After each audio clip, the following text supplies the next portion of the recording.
Hello दोस्तों, स्वागत है आपका हमारे यूट्यूब चैनल शिवम अकेडमी पे। आज मैं प्रियेश आपके सामने क्या लाया हूँ, हिस्ट्री की एमसीक्यू सीरीज जो कि मैंने स्टार्ट की थी।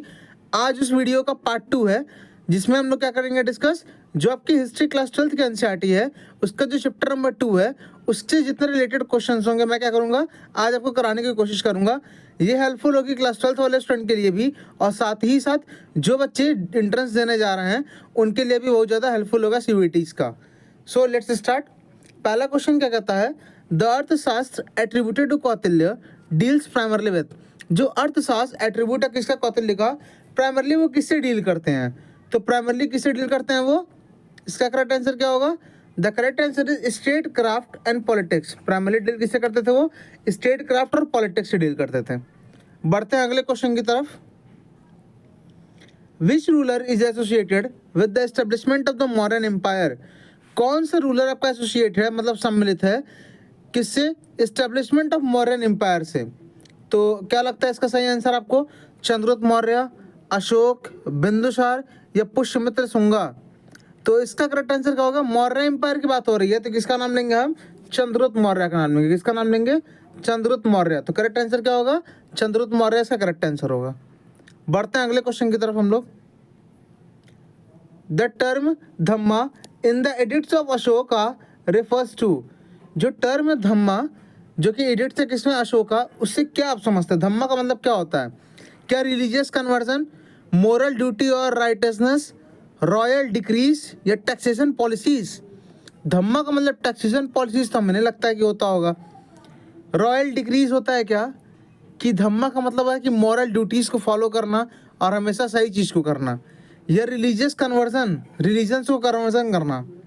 तो क्या लगता है इसका सही आंसर, इसका सही आंसर क्या होगा, इसका सही आंसर होगा आपका मॉरल ड्यूटी और राइटसनेस। क्या इसका सही आंसर होगा, मॉरल ड्यूटी और राइटसनेस का करेक्ट आंसर होगा।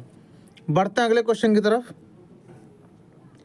The capital of the Mauryan empire was. Mauryan empire का जो कैपिटल था वो कौन सा था, पाटलिपुत्र है, तक्षशिला है, उज्जैन है या वैशाली है। तो आई होप कि आपको इसका सही आंसर पता होगा। इसका सही आंसर क्या होगा, पाटलिपुत्र। इसका सही आंसर क्या होगा, पाटलिपुत्र। जो पाटलिपुत्र था वो आपके मौर्यन एम्पायर का क्या था, कैपिटल था। बढ़ते हैं अगले क्वेश्चन की तरफ। Which Greek ambassador visited the court of Chandragupta Maurya. जो चंद्रगुप्त मौर्य का दरबार था वहाँ पे कौन सा ग्रीक एम्बेसडर या कह लीजिए ग्रीक दूत वहाँ पे सबसे पहले गया था। तो क्या मेगास्थनीज गया था, सेलुकस गया था, अलेक्जेंडर गया था या हेरोडोटस गया था। तो इसका करेक्ट आंसर क्या होगा, इसका करेक्ट आंसर होगा आपका क्या, मेगास्थनीज। जो मेगास्थनीज था ये ग्रीक एम्बेसडर था जो कि कहाँ गया था, चंद्रगुप्त मौर्य के कोर्ट में गया था। बढ़ते हैं अगले क्वेश्चन की तरफ। The Mauryan administration was known for its. जो मौर्यन एडमिनिस्ट्रेशन था वो आपका किस लिए जाना जाता था। जो मौर्य लोग एडमिनिस्ट्रेशन करते थे, जो भी इनकी न्यायपालिका थी मतलब कार्यपालिका थी, ये आखिर करते क्या थे, क्या एडमिनिस्ट्रेशन करते थे। तो क्या सेंट्रलाइज्ड नेचर थे, डिसेंट्रलाइज नेचर के थे, डेमोक्रेटिक स्ट्रक्चर था या यहाँ पे एनार्की सिस्टम चल रहा था। तो क्या लगता है आपको, यहाँ पे चल रहा था क्या, इसका करेक्ट आंसर क्या होगा, सेंट्रलाइज नेचर। इसका करेक्ट आंसर क्या होगा, सेंट्रलाइज नेचर के थे वो। जो मॉडर्न एडमिनिस्ट्रेशन था वो क्या था, सेंट्रलाइज नेचर के लिए जाना जाता था आपने। अगले क्वेश्चन की तरफ बढ़ते हैं। द अर्थशास्त्र प्रोवाइड डिटेल इंस्ट्रक्शंस ऑन। जो अर्थशास्त्र है वो आपको किस चीज़ों पे डिटेल इंस्ट्रक्शन देगा, मतलब किस चीज़ के बारे में डिटेल इंफॉर्मेशन प्रोवाइड करेगा। क्या मिलिट्री स्ट्रेटजी, क्या टैक्सेशन पॉलिसीज, क्या गवर्नेंस एंड एडमिनिस्ट्रेशन या all of the above. Military के बारे में, टैक्सेशन पॉलिसीज़ के बारे में, गवर्नेंस और एडमिनिस्ट्रेशन करना इसके बारे में, या सारे के सारे बारे में। तो आपको पता होना चाहिए जब हम लोग एमसीक्यूज़ की बात करते हैं जहां हमको ऑप्शन डी दिखेगा ऑल ऑफ द अबव, तो 98% चांस सही होता है कि क्या हो वो सही होता है।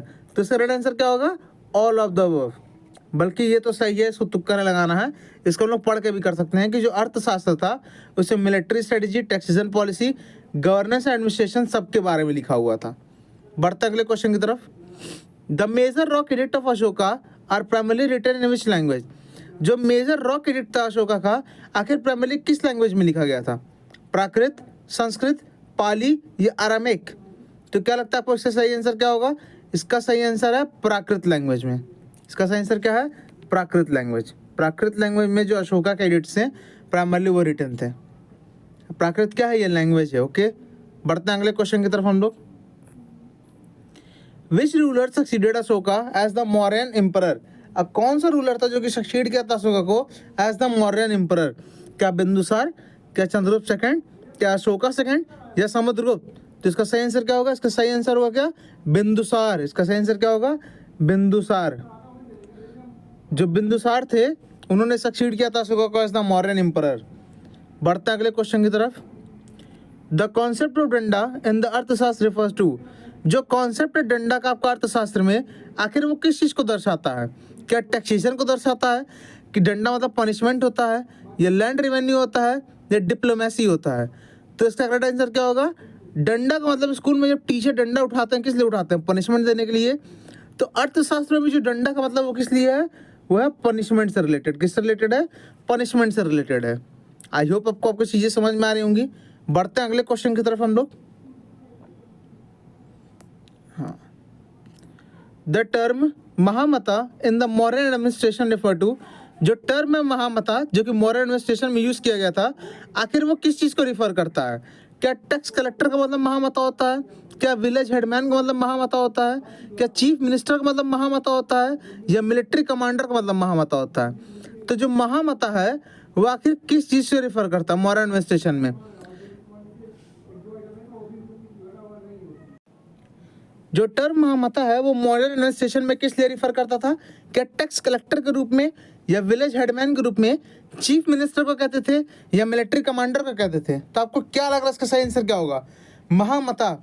महामता का मतलब साफ साफ ये होता है कि क्या किसी हेड के बारे में बात हो रही है। अब वो हेड कौन होंगे? तो जो चीफ मिनिस्टर उस समय होते थे मॉडर्न एडमिनिस्ट्रेशन में, उसको हम लोग क्या कहते थे? महामता कहते थे। किसको? जो चीफ मिनिस्टर होते हैं उनको हम लोग क्या कहते थे? महामता कहते थे। ओके, बढ़ते अगले क्वेश्चन की तरफ। The Mauryan empire declined around? जो मौर्यन एम्पायर था आखिर उसका पतन कब हो गया? क्या 200 BCE में, क्या 400 CE में, क्या 1000 CE में, या 1500 BCE में? इसका करेक्ट आंसर क्या होगा?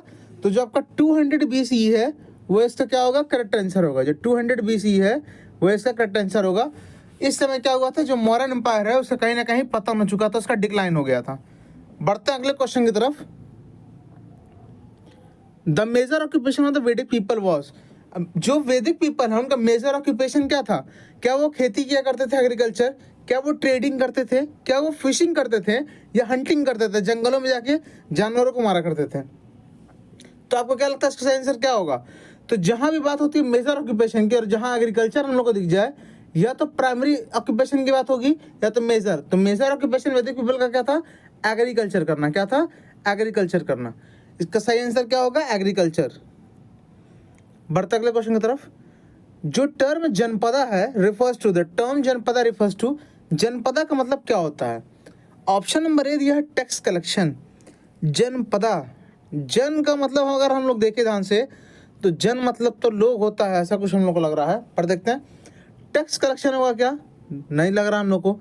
बी ऑप्शन क्या दिया है? रिपब्लिक दिया हुआ है। सी ऑप्शन क्या दिया है? ट्राइबल टेरिटरी दिया है। डी ऑप्शन क्या दिया? मोनार्की। जन मतलब जब लोग होते हैं, अब पद मतलब उस जगह होता है, तो हमको तो सही ऑप्शन क्या लग रहा है? लोग की बात हो रही है कहाँ? ट्राइबल वाले में। तो इसका करेक्ट आंसर क्या होगा? इसका करेक्ट आंसर होगा आपका क्या? Tribal territory. इसका करेक्ट आंसर क्या होगा? Tribal territory is the correct answer of this question. जो ट्राइबल टेरिटरी है वो इसका सही आंसर होगा। ओके, बढ़ते हैं अगले क्वेश्चन की तरफ। Which city is associated with the Mahajanapada? Mahajanapada से रिलेटेड कौन सी सिटी है? उज्जैन, पटना, वाराणसी, या ऑल ऑफ द अबव?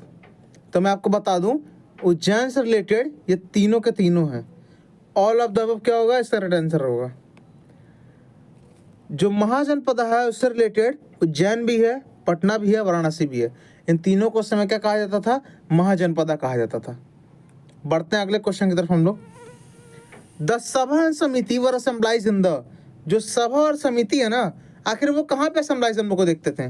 क्या वो वैदिक पीरियड के समय में, क्या मॉडर्न पीरियड के समय में, या गुप्ता पीरियड के समय में, या कुशाना पीरियड के समय में? तो इसका सही आंसर क्या लग रहा है आपको? जो सभा और समिति है वो कहाँ हम लोग को दिखता था असेंबलाइज? वैदिक पीरियड में। कहाँ पे दिखता था? वैदिक पीरियड में। तो करेक्ट आंसर क्या होगा इसका? Vedic period is the correct answer of this question. बढ़ते अगले क्वेश्चन की तरफ हम लोग। The Arthashastra classifies society into how many varnas. जो अर्थशास्त्र है आखिर वो सोसाइटी को कितने वर्ण में क्लासिफाई कर दिया, कितने वर्ग में डिवाइड कर दिया था। ऑप्शन नंबर ए कहता है 2, ऑप्शन नंबर बी कहता है 3 वर्ग में, ऑप्शन सी कहता है 4 वर्गों में, ऑप्शन डी कहता है 5 वर्गों में। तो इसका करेक्ट आंसर क्या होगा। आखिर अगर हम लोग देखें तो जो अर्थशास्त्र है वो सोसाइटी को 4 वर्णों में डिवाइड किया था। कितने वर्णों में डिवाइड किया था, 4 वर्णों में। इसका करेक्ट आंसर क्या होगा, इसका करेक्ट आंसर होगा 4। बढ़ते अगले क्वेश्चन की तरफ हम लोग। Which dynasty succeeded the Mauryas in Magadh. कौन सी डायनेस्टी थी जो सक्सीड की किसको, मौर्यास को। कहाँ पे, मगध में। क्या शुंगा डायनेस्टी थी, क्या गुप्ता डायनेस्टी थी, क्या कुषाण डायनेस्टी थी, क्या सातवाहना डायनेस्टी थी।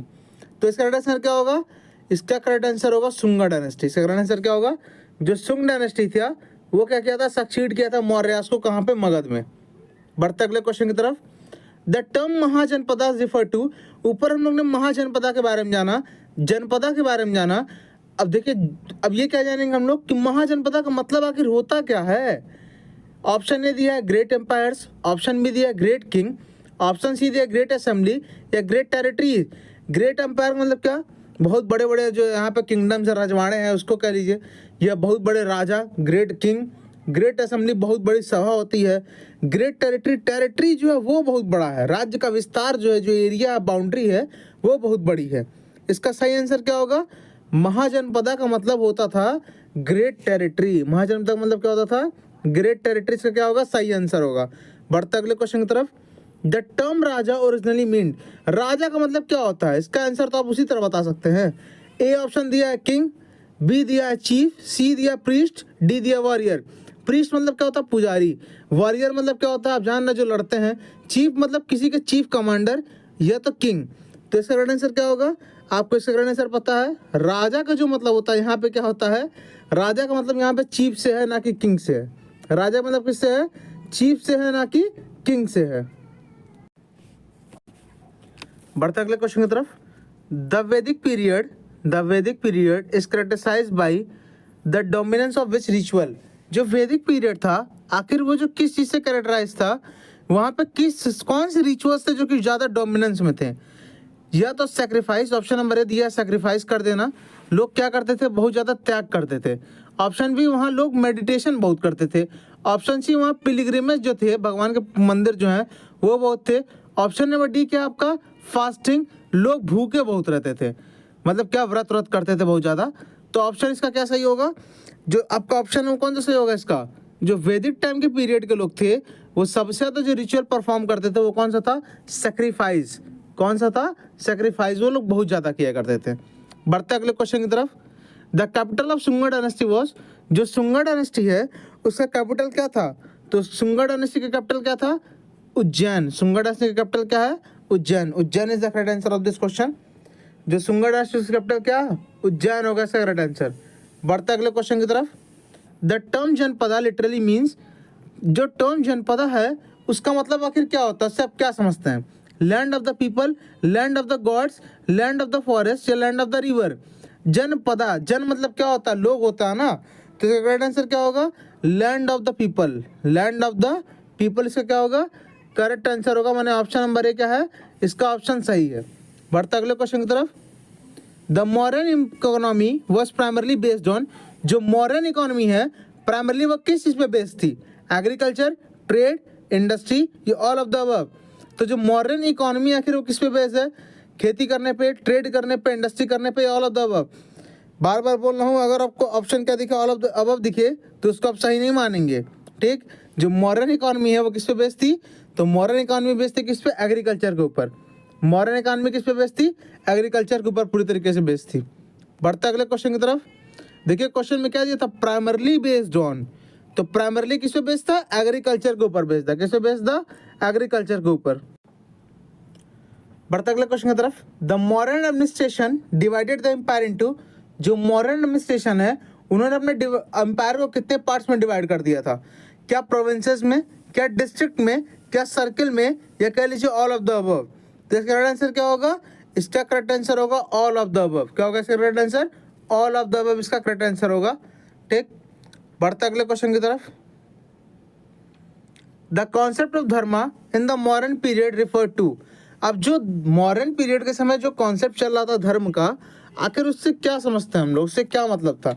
ऑप्शन ए रिलीजियस ड्यूटी से मतलब था, ऑप्शन बी सोशल ड्यूटी से, ऑप्शन सी रॉयल ड्यूटी से, या option number D all of the above. तो इसका करेक्ट आंसर क्या होगा? इसका करेक्ट आंसर होगा क्या? ऑल ऑफ द अबव इसका करेक्ट आंसर होगा।